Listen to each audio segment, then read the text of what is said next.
መዝሙረ ዳዊት 92:12 ላይ እናነብና በቀጥታ ሐሳቡን አካፍላችኋለሁ። መዝሙረ ዳዊት 92:91ን ታውቁታላችሁ። 91 በጣም ታዋቂ ነው። ከሱ ቀጥሎ ማለት ነው 92:14 ጻድቅ እንደ ዘንባባ ያፈራል፣ እንደ ሊባኖስ ዝግባ ያድጋል። በእግዚአብሔር ቤት ውስጥ ተተክለዋል፣ በአምላካችን አደባባይ ውስጥ ይበቅላሉ። ያን ጊዜ በለመለመ ሽምግልና ያፈራሉ፣ ደስተኞች ሆነው ይኖራሉ።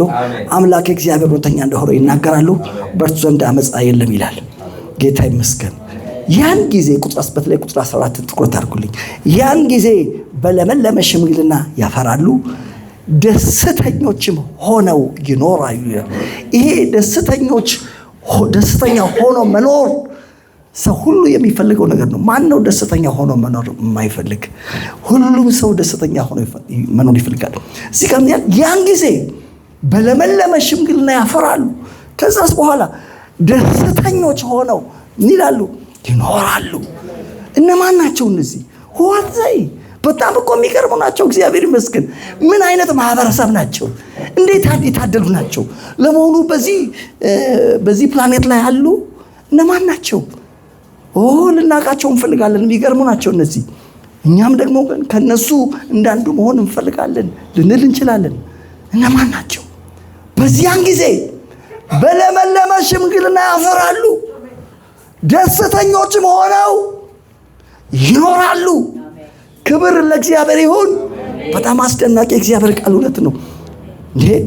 እነማን ናቸው? ኃጢአተኞች ደስተኞች ሆነው መኖር አይችሉም። በተለይ በመዝሙረ ዳዊት 16:4 ላይ ስትመለከቱ ወደ ሌላ አምላክ የሚመለከቱ ሐዘንተኞች ሐዘናቸው ይበዛል ይላል። ወደ ሌላ አምላክ ስለ ኃጢአተኞች ሲያወራ እነማን ናቸው ታዲያ? መዝሙር 32:10 ላይ ደግሞ ስታዩ ምን ይላል? ኃጢአተኛ ብዙ መቅሰፍት አለበት፣ በእግዚአብሔር የታመኑ ግን ምሕረት ይከባቸዋል ይላል። ኃጢአተኛ ብዙ መቅሰፍት አለበት። ኃጢአተኛ ብዙ መቅሰፍት። ደስተኞች ሆኖ የሚኖሩ አይደሉም ኃጢአተኞች። እነማን ናቸው ታዲያ? እነማን ናቸው ሲባል ወገኖቼ እነማን እንደሆኑ ማወቅ ከፈለጋችሁ እዛው ምዕራፍ 12 ቁጥር 1 ላይ 12 ላይ ምን ይላል? ስለ ጻድቅ ነው የሚያወራው። ጻድቅ እንደ ዘንባባ ያፈራል ይላል። እነዚህ ሰዎች እነማን ናቸው? ጻድቃን ናቸው። እግዚአብሔር ይመስገን። ሃሌሉያ። ምሳሌ 10:28 በጣም ወደዋለሁ። የጻድቃን አለኝታ ደስታ ናት ይላል። መዝሙር 12:16 ላይም እንደዚሁ ቅዱስን በበስበስን ያይ ዘንድ አልሰጠውም፣ የሕይወትን መንገድ አስታወቀው። በፊቱ እግዚአብሔር ባስታወቀው የሕይወት መንገድ ላይ ሲሄድ ደግሞ ከፊት ጋር ደስታን አጠገብከው ይላል። እግዚአብሔር ይመስገን። የዚያን ጊዜ በለመለመ ሽምግልና የሚያፈሩት ደስተኞች ሆነው የሚኖሩት እነማን ናቸው ካላችሁኝ፣ ጻድቃን ናቸው። ደግሜ እነግራቸዋለሁ። እግዚአብሔር ይመስገን። ሃሌሉያ። ክብር ለእግዚአብሔር ይሁን። ጻድቅ ስም አለው። ጻድቅ ማን ነው? እንዴት ጻድቅ ማን ነው? በመሰረቱ ስለ ጻድቅ እስኪ እንነጋገር። ጻድቅ ማን ነው? እግዚአብሔር ከሰማይ ሆኖ ወደ ምድር ሲመለከት ያለውን ታውቃላችሁ። ጻድቅ የለም ብሏል። እዚህ ምድር ላይ በዓለም ዙሪያ እግዚአብሔር ሁሉን አይኑ ሲመለከት ሲቃኝ የለም አለ። ምንድን ነው የሌለው? እግዚአብሔር ሆይ ጻድቅ። ሌላስ እግዚአብሔርን የሚፈልግ የለም። የሚያስተውልስ እግዚአብሔር ሆይ የለም። ሁሉም በአንድነት የማይጠቅሙ ሆነዋል። ጉሮሯቸው እንደተከፈተ መቃብር ነው አለ። እግዚአብሔር እኮ ነው የሚያወራው። ይሄን ሌላ ቢሆን ኖሮ ችግር አለ እንል እንችላለን። ኧረ ትክክል አይደለም ሳስታል ትችላላችሁ። የሚያወራው እግዚአብሔር ነው። በምላሳቸው ሸንግለዋል። በከንፈሮቻቸው የእባብ መርዝ አለ። እግሮቻቸው ደምን ለማፍሰስ ፍጣኖች ናቸው። በዓይኖቻቸው ፊት እግዚአብሔር መፍራት የለም። በዓይኖቻቸው የሰላምን መንገድ አያውቁምና በመንገዳቸው ጉስቁልና ጥፋት ይገኛል ብሎ ከሰማይ ሆኖ እግዚአብሔር ሁሉን በሚመረምር አይኑ ሲመለከት እንደዛ ብሏል። ታዲያ ጻድቅ ማን ነው? ጻድቅ ማን እንደሆነ ሲናገር መዝሙረ ዳዊት ምዕራፍ 11 ቁጥር 12 ላይ አንድ ቃል ይነግረናል። እግዚአብሔር ጻድቅ ነው፣ ጽድቅን ይወዳል ይላል። ጻድቅ አንድ ነው። እሱ ማን ነው? እግዚአብሔር። ሃሌሉያ። እግዚአብሔር ምንድነው? ጻድቅ ነው። ታዲያ ይሄ እግዚአብሔር ጻድቁ እግዚአብሔር ከሰማይ ሆኖ ወደ ምድር ሲመለከት ጻድቅ የለም ያለው እግዚአብሔር እነዚህን ኃጢአተኛ የሆኑ ሰዎች ማጽደቅ ፈለገ። ልክ እንደራሱ ማድረግ ፈለገ። ሃሌሉያ። የለም ብሎ ተስፋ ቆርጦ እጅና እግሩን አጣምሮ መቀመጥ አልፈልግም። እንደሱ ጻድቅ የሚሆኑ ሰዎች ፈለገ። ክብር ለእግዚአብሔር ይሁን። ስለዚህ ምን አደረገ? በጣም አስደሳችሁን ዜና ልንገራችሁ። በሁለተኛ ቆሮንቶስ ምዕራፍ 21 ላይ እንደዚህ ብሎ ተናገረ። እኛ በእርሱ ሆነን የእግዚአብሔር ጽድቅ እንሆን ዘንድ ኃጢአት ያላወቀውን ስለ እኛ ኃጢአት አደረገው። ጌታ የተመሰገነው። እኛ በእርሱ ሆነን፣ እኛ በማን ሆነን? በክርስቶስ ውስጥ ሆነን፣ አሜን፣ የእግዚአብሔር ጽድቅ እንሆን ዘንድ ኃጢአት ያላወቀውን ስለ እኛ ምን አደረገው? ኃጢአት አደረገው። ጌታ የተመሰገነው። ያ ጻድቁ እግዚአብሔር ሰዎችን ማጽደቅ ፈለገ። በክርስቶስ በኩል ወገኖቼ አጸደቀን። አሜን። ጽድቅ ለሰው ልጆች መስጠት ፈለገ። በመጀመሪያ ጽድቅ ሰዎች በሕግ በኩል የሚገኝ ጽድቅ ሰጠ። ያንን በዛ ማንም መስጠቅ አልቻለም። በሮሜ ምዕራፍ 10 ላይ እንደምትመለከቱት ከሕግ የሆነው ጽድቅ ግን እንደዚህ ይላል። ከሕግ የሆነው ጽድቅ እንደዚህ ይላል፣ የሚያደርገው ሁሉ በሕይወት ይኖራል። ማን አድርጎት ማን በሕይወት ይኖር? አንድም የሰው ዘር ሕጉን አድርጎ በሕይወት መኖር አልቻለም። እንግዲህ ያስበቃ አንዳንድ አስተማሪዎች ለተማሪዎቻቸው ፈተና ይሰጡና በሙሉ ተማሪው ከወደቀ እንግዲህ ምን ማድረግ ይችላለሁ፣ ፈተናውን ቀለል አድርገው ብለው ሌላ ቀላል ፈተና ይሰጧቸዋል። ከዛ በአብላጫው ተማሪ ያልፍላቸው። ልክ እንደዚሁ እግዚአብሔርም ሌላ የመጽደቂያ መንገድ አዘጋጀ። ክብር ለእግዚአብሔር ይሁን። ምክንያቱም የሰው ዘር ወደቀ፣ ሁሉ ከኃጢአት ከእግዚአብሔር ፍርድ በታች ሆነ። ስለዚህ እግዚአብሔር ምን አደረገ? እዛው ሮሜ ምዕራፍ 10 ላይ ከእምነት የሆነው ጽድቅ ግን እንዲህ ይላል አለ። ከእምነት የሆነ ጽድቅ ለሰው ዘር እግዚአብሔር ሰጠ። ከእምነት የሆነው ጽድቅ እንዲህ ይላል፣ ማን ወደ ሰማይ ይወጣል አትበል። ከእምነት ይህ ክርስቶስን ከሰማይ ለማውረድ ነው። ማን ወደ ጥልቁ ይወርዳል አትበል። ለዛ ማለት የለብም። ይሄ እንደዛ ምትል ከሆነ ክርስቶስን ከሙታን ለማውጣት ነው። ነገር ግን አለ ቃሉ በልብህም በአፍህም ሆኖ ቀርቦላል። እርሱም የምንሰብከው የእምነት ቃል ነው። ሰው አለ ሰው እንኳን ደስ ያላቸው ወገኖች፣ ስለ ሰው እኮ ነው የሚያወራው። ሰው አለ ይጸድቃል አለ፣ ሰው ይድናል። አሜን። ሌላ ቀላል የመጽደቂያ መንገድ እግዚአብሔር አዘጋጀ። እስቲ ሰው ይጸድቃል በሉ። ዋው! ሰው ይጸድቃል። እንዴት አድርገው ይጸድቃል? 613ን ፈጽሞ መጽደቅ አልቻለም። ሰው ሁሉ ወድቋል። ሰው ይጸድቃል። ሌላ የመጽደቂያ መንገድ አዘጋጅቻለሁ አለ እግዚአብሔር። እንዴት ይጸድቃል? በልቡ አምኖ ይጸድቃል። በቀላል ጌታ የተመሰገነ ይሁን።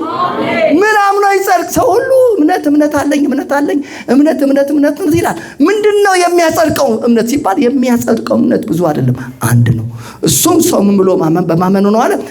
እግዚአብሔር ኢየሱስ ክርስቶስን ከሞት እንዳስነሳው በልብ ብታመን ትጸድቃል። ክብር ለእግዚአብሔር ይሁን። አቀለለው እግዚአብሔር። ሰው ይድናል ተባለ። የኃጢአት ባሪያ በመሆን ለስጋው ምኞት ተገዢ ሆኖ የሚኖረው ሰው፣ የሰይጣን ባሪያ በመሆን የሰይጣን ፈቃድ የሚፈጽመው ሰው፣ የማያስተውለው የማይታዘዘው የሚስተው ሰው፣ በክፋትና በምቀኝነት የሚኖረው ለምኞትና ለልዩ ልዩ ተድላ እንደ ባሪያ የሚከሰው ሰው ይድናል ተባለ። ይድናል ከኃጢአት ባርነት፣ ከዘላለም ሞት፣ ክፉ ከሆነው ከአሁኑ ዓለም ከሞት ፍርሃት፣ ከጨለማው ስልጣን ይድናል ሰው ተባለ። እንዴት ይድናል? በአፉ መስክሮ ይድናል። ክብር ለእግዚአብሔር ይሁን። አዎ ኢየሱስ ክርስቶስ ጌታ እንደሆነ በአንደበት ብትመሰክር ትድናለህ። አሜን። እሱ ስለ በደሌ ደቋል፣ ስለ መተላለፌ ቆስሏል፣ የኔን በደል ተሸክሟል፣ ተጨንቋል፣ ተሰቃይቷል። ነፍሱን ስለ ኃጢአቴ መስዋዕት አድርጓል። እኔን ስለማድረግ ከሞት ተነስቷል። ብሎ ሰው አምኖ ይህን በመመስከር በመናገር እንደሚጸድቅ እንደሚድን ይናገራል። ጌታ ይመስገን። አሜን። አዎ እውነት ነው። ጻድቅ አልነበረም። እግዚአብሔር ግን ብዙ ጻድቅ በምድር ላይ እንዲኖር ፈለገ። ሌላ የማጽደቂያ መንገድ አዘጋጀ። ጽድቁ በምንድን ነው? በእምነት ሆነ እንደ አብርሃም። ብዙዎቻችን አብርሃም አመነ እምነት ሆኖ ተቆጠረለት የሚለውን ቃል እናውቃለን አይደል? ስለ አብርሃም ታውቃላችሁ። እምነት የአብርሃም ጽድቅ በጣም ያስደንቀኛል። አብርሃም እንደምታውቁት ያው ልጅ የለኝም ብሎ ያጉረመረመ እያለ እግዚአብሔር መጣና በራእይ ወስዶ የሰማይ ከዋክብትን አሳየው። ዘርህ እንደ ሰማይ ከዋክብት ይሆናል አለው። አሸዋ አሳየና ምን አለው? ዘርህ እንደ ምድር አሸዋ ይሆናል። አብርሃምም ይህንን አመነ፣ ጽድቅም ሆኖ ተቆጠረለት። ሐዋርያው ጳውሎስ በሮሜ ምዕራፍ 4 ቁጥር 23 እና 24 ላይ ተቆጠረለት የሚለው ለአብርሃም ብቻ ሳይሆን ለእኛም ጭምር። ለእኛ ምንድነው የተቆጠረልን ሲባል ስለ በደላችን ተላልፎ የተሰጠውን እኛን ስለ ማጽደቅ ከሞት በተነሳው በሱ ለምናምን እምነታችን ጽድቅ ሆኖ ይቆጠርልን ዘንድ ዛሬ እኔና እናንተ እነግራችኋለሁ፣ ጸድቀናል። እምነታችንን ጽድቅ አድርጎ እግዚአብሔር ቆጠረልን። ምን ብለን ያመነውን? ስለ በደሌ ስለ መተላለፌ ክርስቶስ ስለ በደሌ ደቅቋል፣ ስለ መተላለፌ ቆስሏል፣ ስለ በደሌ ተላልፎ ተሰጥቷል፣ እኔን ስለ ማጽደቅ ከሞት ተነስቷል ብለን በማመናችን እግዚአብሔር እምነታችንን ጽድቅ አድርጎ ቆጥሮልን እኛ ጻድቃን ሆነናል። እንግዲያስ ቅድም እንደነገርኳችሁ የዚያን ጊዜ በለመለመ ሽምግልና ያፈራሉ፣ በምድሪቷም ላይ ደስተኞች ሆነው ይኖራሉ የተባሉት እናንተ ናችሁ። ክብር ለእግዚአብሔር ይሁን። እናንተና ቤተሰቦቻችሁ ናቸው። እነዚህ የት ናቸው? የምን አይነት ማህበረሰብ ናቸው? ይሄው እዚህ የተሰበሰቡት ናቸው። ጌታ ይመስገን። ጻድቅ ነው የበሉ እባካችሁ። እግዚአብሔርን እጅግ አድርገን እናመሰግናለን።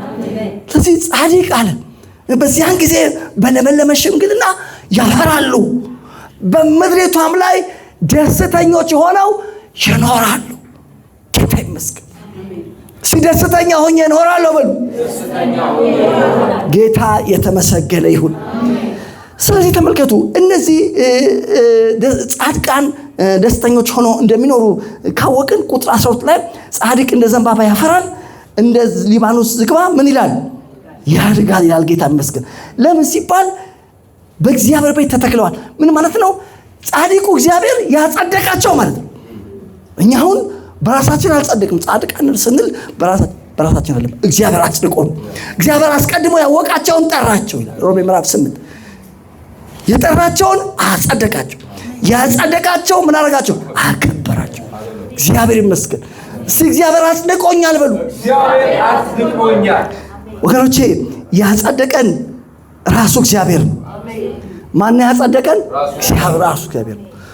ጻድቅ ራሱ ጻድቁ እግዚአብሔር አጽድቆናል። ሃሌሉያ። ታጥበናል። በጌታ በኢየሱስ ክርስቶስ ስም በአምላካችን መንፈስ ታጥበናል፣ ተቀድሰናል፣ ጸድቀናል። ጸድቀናል። ጌታ ይመስገን። እስቲ አጽድቆኛል በሉ ባካችሁ። እንዴት አድርጎ ነው ያጸደቀን? እንዴት አድርጎ ነው ያጸደቀን? ጌታ ይመስገን። የሚያጸድቅ ማን ነው? እግዚአብሔር ነው። እግዚአብሔር እንዴት አድርጎ ነው ያጸደቀን? እንዴት አድርጎ ነው በቤቱ የተተከለን? እንዴት ነው የተተከልነው? ጻድቅ እንደ ዘንባባ ያፈራል፣ እንደ ሊባኖስ ዝግባ ያድጋል። ለምን ሲባል በእግዚአብሔር ቤት ምን ብለዋል? ተተክለዋል ይላል። በቤቱ እንዴት አድርጎ ተከለን? ወገኖቼ በቤቱ የተከለን በመጀመሪያ ደረጃ ከጨለማው ስልጣን እኛን በማዳን ነው። በቆላስይስ ምዕራፍ 1 ቁጥር 13 እና 14 ላይ እርሱ ከጨለማው ስልጣን አዳነን፣ ቤዛነቱንም የኃጢአትን ስርየት ወዳገኘንበት ወደ ፍቅሩ ልጅ መንግስት አፈለሰን። እነግራችኋለሁ፣ አሁን ያለነው በእግዚአብሔር መንግስት ውስጥ ነው ወገኖቼ። የተተከልነው በመንግስቱ ውስጥ ነው። በቤቱ ታዲያ ተተክለናል። ጌታ ይመስገን። እንዴት አድርጎ ነው ያጸደቀን? ኤፌሶን ምዕራፍ 1 ከቁጥር 1 ጀምሮ እስከ 14 ላይ በደንብ አድርጋችሁ ትመለከታላችሁ እንዴት አድርጎ እንዳጸደቀን። ዓለም ሳይፈጠር በፊቱ ቅዱስና አለነውር በፍቅር እንሆን ዘንድ እኛን በመመረጥ አሜን፣ በሰማያዊ ስፍራ በመንፈሳዊ በረከቶች እኛን በመባረክ አሜን፣ በበጎ ፈቃዱ እንደወደደ በኢየሱስ ክርስቶስ ሥራ ለእርሱ ልጆቹ እንድንሆን እኛን በመወሰን እንደ ጸጋው ባለጠግነት መጠን በደሙ የተደረገ ቤዛነታችንን እንድናገኝ በማድረግ የኃጢአት ይቅርታ ለእኛ በመስጠት አጸደቀን። ሃሌሉያ።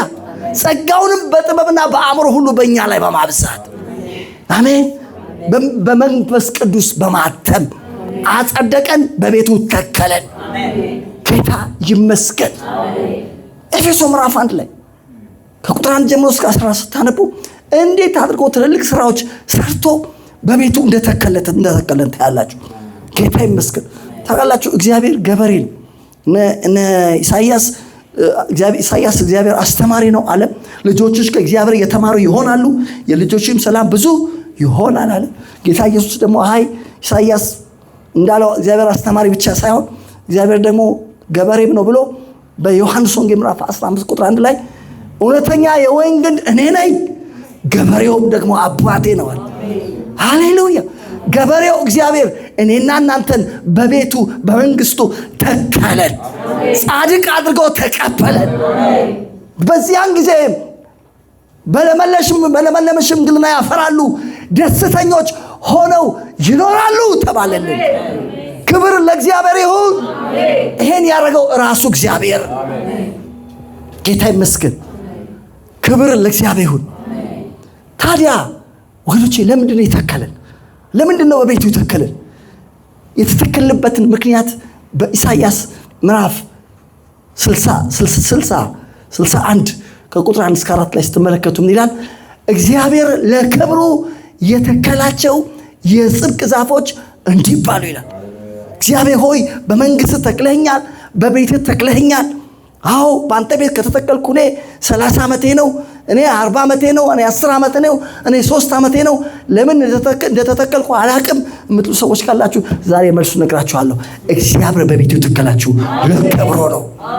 እስቲ ለክብሩ ነው በሉ እስቲ። ለማ ክብር? ለእግዚአብሔር ክብር። ምን ማለት ነው ታውቃላችሁ? የእናንተ የሆነ ነገር ሁሉ ክብሩን እንዲያወራ። ምን ማለት ነው? የእግዚአብሔር የክብሩ ዲስፕሌይ ናቸው።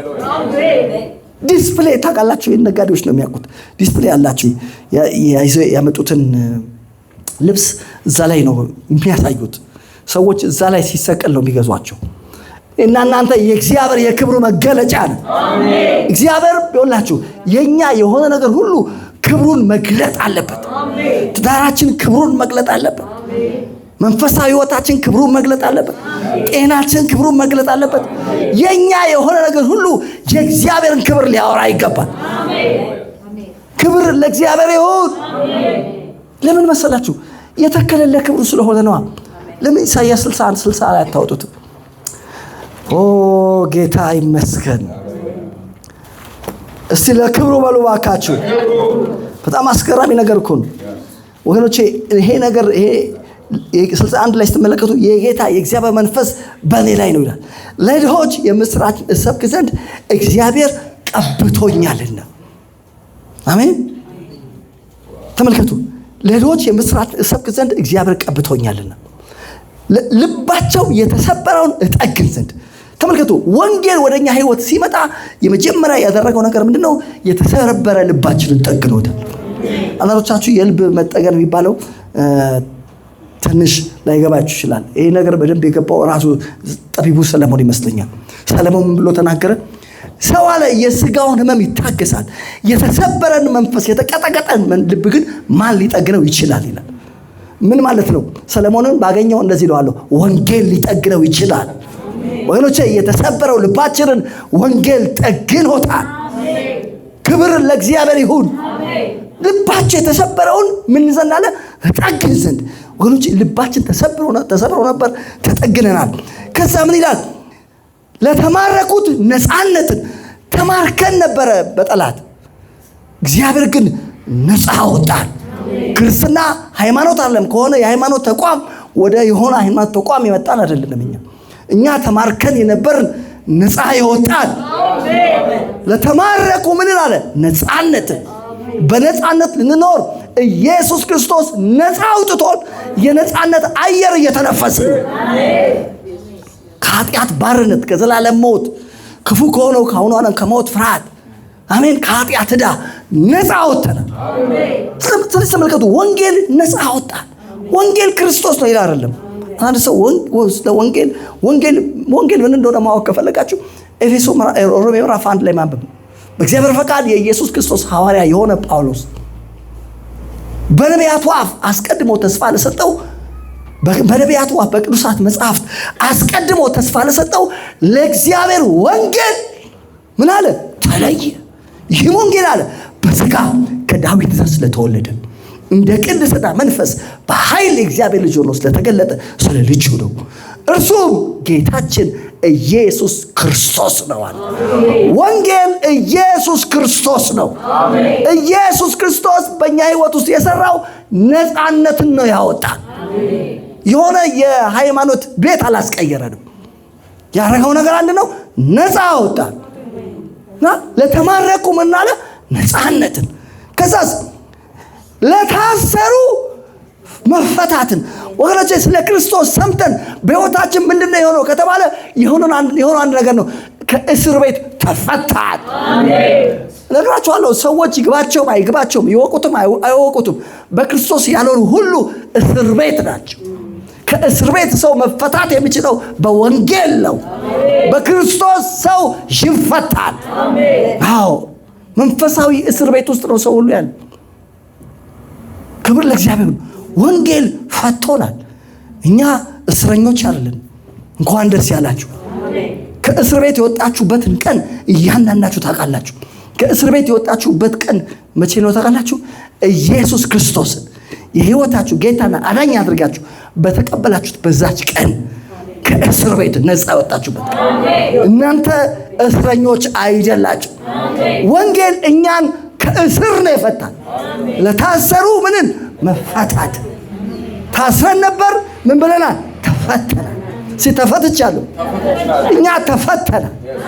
ክብር ለእግዚአብሔር ይሁን። እኛ እስረኞች አይደለንም። ከእስር ቤት ነፃ አውጥቶናል።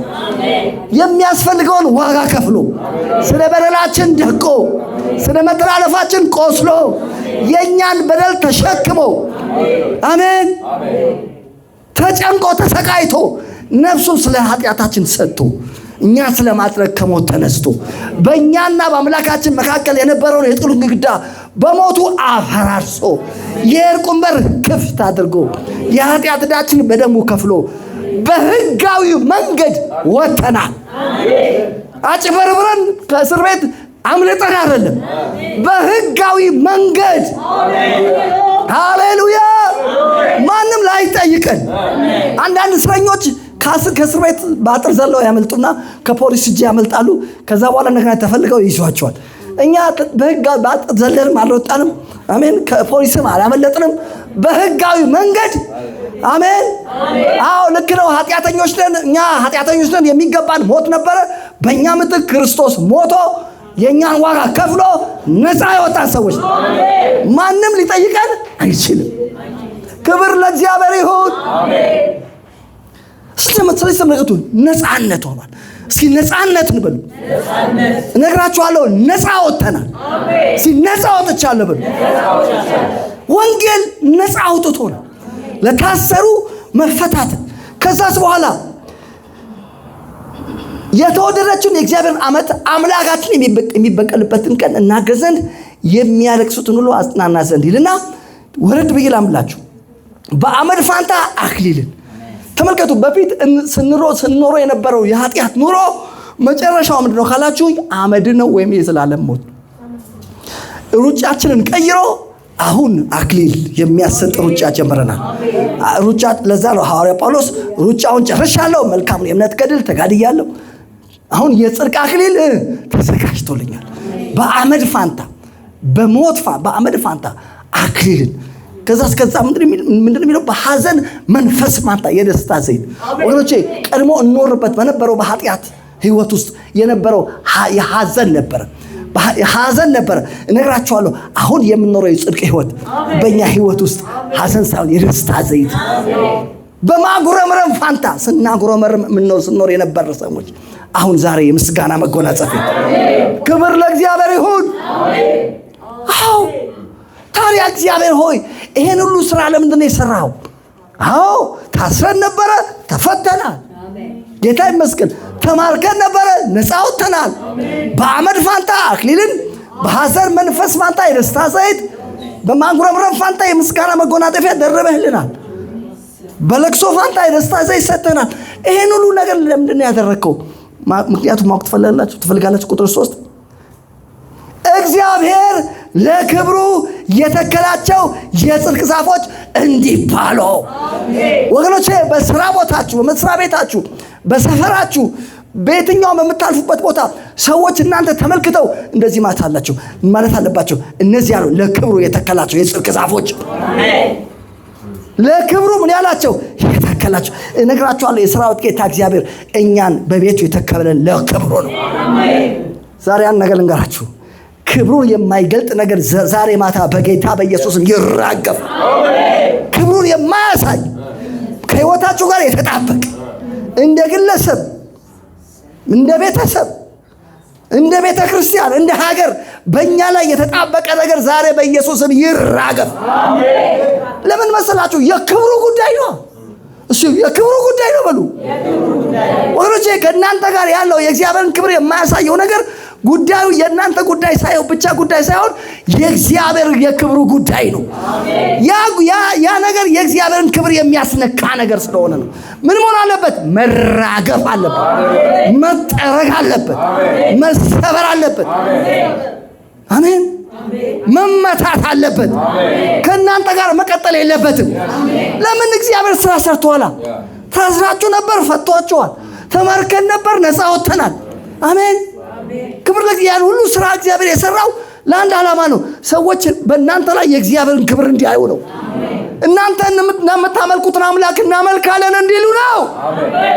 እናንተ ወደምትሄዱበት ቤተ ክርስቲያን ይዛችሁን ሂዱ እንዲሉ ነው። የእግዚአብሔርን ክብር ሻይ እንድታሩ፣ የእግዚአብሔርን ክብር እንድታብለጨልጩ ነው። ክብሩን የሸፈነ ነገር በኢየሱስም ይጠረግ። ከቤተሰባችሁ ላይ ይጠረግ፣ ከልጆቻችሁ ላይ ይጠረግ፣ ከስራችሁ ላይ ይጠረግ፣ ከመንፈሳዊ ሕይወታችሁ ላይ ይጠረግ፣ በኢየሱስም ይጠረግ። በቃ ለምትመስላችሁ ክብሩን አይገልጥም። እስራት አሁንም ካለ ክብሩን አይገልጥም። ምን መሆን አለበት? እስራት መበጣጠስ አለበት። ክብር ለእግዚአብሔር ይሁን። አሜን። ማንኛውም ክብሩ የማይገልጥ ነገር ጉዳዩ ከእናንተ ጋር ሳይሆን ጉዳዩ ከማጋር ጋር የማ ጉዳይ ነው? የእግዚአብሔር ጉዳይ ነው። እኛ የራሳችን አይደለን፣ በዋጋ ተገዝተናል። የራሴ አይደለሁም በሉ። የራሳችሁ አይደላችሁ። የእውነት እኮ ነው። ጌታ ይመስገን። በዋጋ ተገዝተናል፣ የክርስቶስ ነን። ስለዚህ የኛ የሆነ ነገር በሙሉ የክርስቶስን ክብር፣ የእግዚአብሔርን ክብር ማሳየት አለበት። የክብር የክርስቶስ ነው ይበሉ። ጌታ የተመሰገነ ይሁን። አንድ ጊዜ አዲስ አበባ እዚህ ከአዲስ አበባ ወጣ የሚሉ አውቶቡሶች ነበሩ። ያን አሁን ይኖሩ አይኖሩ አላውቅም። ከከተማ ይወጣሉ፣ አውቶቡሶች ይወጣሉ። ወጣ ብለው ልክ ደብረ ዘይት መሄድ አለ፣ አንበሳ አውቶቡስ አውቃለሁ። ያ ግን ዛሬ ስንት ዓመት ነው? ዓመቱ ትንሽ ረጅም ጊዜ ነው። ይወጣል፣ ብቻ ከተማ ይወጣል። እና እዛ አውቶቡስ ውስጥ ነበርኩና እዛ አውቶቡስ ውስጥ ሆኜ ምንድነው የሆነው ነገር? አንድና ተነሱና የኦርቶዶክስ ቤተክርስቲያን ሚካኤል የሚባል ደብር ነበረ እና እሳቸው እንግዲህ ስለለመዱ ሁልጊዜ ያን ያደርጋሉ መሰለኝ። ብድግ አሉና ምን አሉ? ስለ ሚካኤል ብለው ገንዘብ ለመኑና ገንዘቡ ተሰብስበው ከጨረሱ በኋላ አሁን ደግሞ እኔ መቀጠል አለብኝ ከእሳቸው ቀጥዬ እኔ ነኝ ደግሞ አልኩና እሳቸው ሲጨርሱ መሀል ላይ አውቶቡሱ መሀል ላይ ሄጄ ቆምኩና እዚህ አውቶቡስ ውስጥ ያላችሁ ከአውቶቡሱ መጀመሪያ እስከ መጨረሻ ያላችሁ ሰዎች ስሙኝ። አሁን ገንዘብ ሲለመን የሰማችሁ እኔም ወንድማችሁ ልለምን በመካከላችሁ ቆሜያለሁ። እኔ የምለምነው አንድ ነገር ነው አልኳቸው። ከእግዚአብሔር ጋር ታረቁ ብዬ ስለ ክርስቶስ ለምናችኋለሁ አልኳቸው። ክብር ለእግዚአብሔር ይሁን። ከዛ እግዚአብሔር ቃል ጣል አድርጌ ጨርሼ ከተቀመጥኩ በኋላ ሴትዮዋ ምን አሉ? ዛሬስ ሚካኤል ሰባኪ ያዘጋጃል። ክብር ለእግዚአብሔር። ምክንያቱም በፊት ጊዜ በማይሰበሰባል ሰባኪ የለም። ጌታ ይመስገን። እንግዲህ ባቱ ወደ ቤተክርስቲያንነት ተቀየረ ማለት ነው። ከዛ በኋላ ሌሎች ሰዎች ግን ደግሞ መናገር ጀመሩ። አንድ ኮት ነገር አድርጌ ነበርና የትኛው ነው ምናምን አሉና አዩኝ። እንደዚህ አዩኝና ካዩኝ በኋላ አውቀንብሃል አሉ። አሁን አንተ አውቀንብሃል። ምንድን ነው ያወቃችሁብኝ አልኳቸው። ተገዝተህ ነው አሉ። የተገዛኸው ደግሞ የተገዛው በስንዴ በዘይት እና በሰልባጅ በእነዚህ በሶስት ነገር ነው አሉ። ከዛ መድረኬ ላይ ተቆምኩና እንግዲህ ወገኖቼ እነዚህ ሰዎች የተናገሩትን ሰምታችኋል። ተገዝተሃል ብለዋል። አዎ ተገዝቼ ነው፣ ትክክል ናቸው። ግን ትንሽ ነው የተሳሳቱት። በስንዴ በዘይት እና በሰልባጅ ሳይሆን የተገዛሁት በከበረ በክርስቶስ ደም ነው። ዛሬ እያልኳችሁ ነው ያለሁት፣ በክርስቶስ ደም ተገዝታችሁ። አዎ ተገዝተን በማ በክርስቶስ የራሳችሁ አይደላችሁ። የራሳችሁ ስላልሆናችሁ የእግዚአብሔር ክብር በእናንተ ነገር ላይ መገለጥ አለበት። ትዳራችሁ ክብሩን መግለጥ አለበት። መንፈሳዊ ሕይወታችሁ ክብሩን መግለጥ አለበት። ልጆቻችሁ ክብሩን መግለጥ አለባችሁ። በጌታ በኢየሱስም ክብሩን የማይገልጥ ነገር ዛሬ ይነሳ።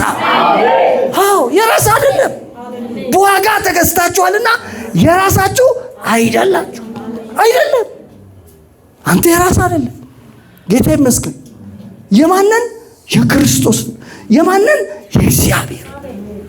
የእግዚአብሔር ከሆነን የኛ ነገር በሙሉ የእግዚአብሔርን ክብር መግለጥ አለበት። አሜን። ነጋዴዎች አላችሁ፣ ንግዳችሁ የእግዚአብሔርን ክብር መግለጥ አለበት። ክብር ለእግዚአብሔር ይሁን። አሜን። የመንግስት ሰራተኞች አላችሁ፣ የተለየ መንግስት ሰራተኛ መሆን አለባችሁ። አሜን። የእሷ የተለየ ነው። ምንድነው ሚስጥሯ መባል አለበት። ሚስጥሯማ የምታመልከው እግዚአብሔር። አለቃ ሲመጣ የምትጽፍ፣ አለቃ ሲሄድ ግሯን የምታጣምር አይደለች። አሜን። አለቃ መጣም አልመጣ አለቃ በሰማይ ነው። ከዛ የተነሳ የእግዚአብሔርን ክብር መግለጥ አለብሽ። አዎ ሁሉ ነገራችን የእግዚአብሔርን ክብር ሊያሳይ ይገባል። የእግዚአብሔርን ክብር የማይገልጥ ነገር ከኛ ላይ ሊነሳ ያስፈልጋል። እኛ የክብሩ መገለጫ ነን።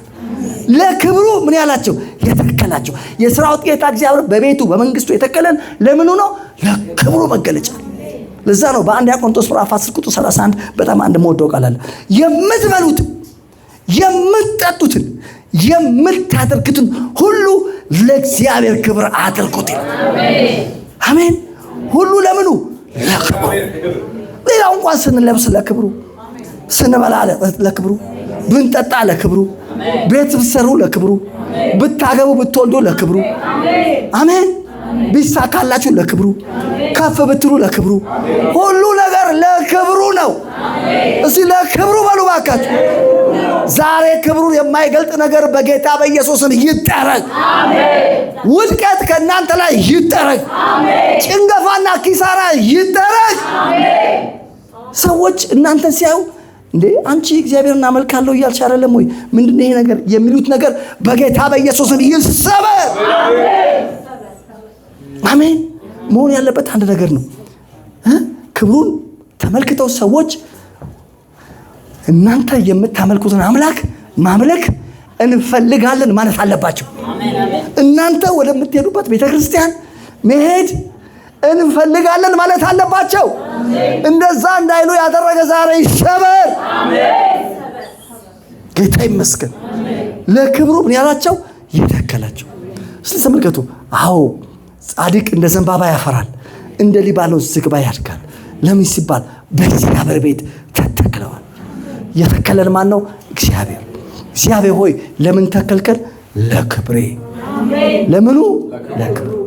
እንግዲያስ ክብሩን የማይገልጥ ነገር አሁን ይጠረጋል። እሺ ተስማማላችሁ? ተስማማላችሁ? ይራገፋል። በክርስቶስ ኢየሱስም ከኢትዮጵያ ቤተክርስቲያን ላይ ይራገፋል። ከቤተሰቦቻችሁ ከልጆቻችሁ ላይ አሁን ይራገፋል። ከጤናችሁ ላይ ይራገፋል። እሺ ይራገፋል። ውስጥ ስለዚህ አኮ የተባለው ሁለተኛ ቆሮንቶስ ምዕራፍ 3 ቁጥር 18 የጌታን ክብር እንደ መስታወት እያብለጨለጭ ነግራችኋለሁ። እዚህ ምድር ላይ ያለነው የጌታን ክብር እንደ መስታወት ለማብለጭለጭ ሲያብለጨልጭ አለ ብሎ ዛሬ አንድ የምስራች ልንገራችሁ። የእግዚአብሔር ክብር እንዳይገለጥ በእናንተ ላይ ያለ መጋረጃ ዛሬ ይነሳል። በጌታ በኢየሱስም ይነሳል። እስቲ ይነሳል በሉ እባክህ። ቆመን እንጸልያለን። ሃሌሉያ ሃሌሉያ።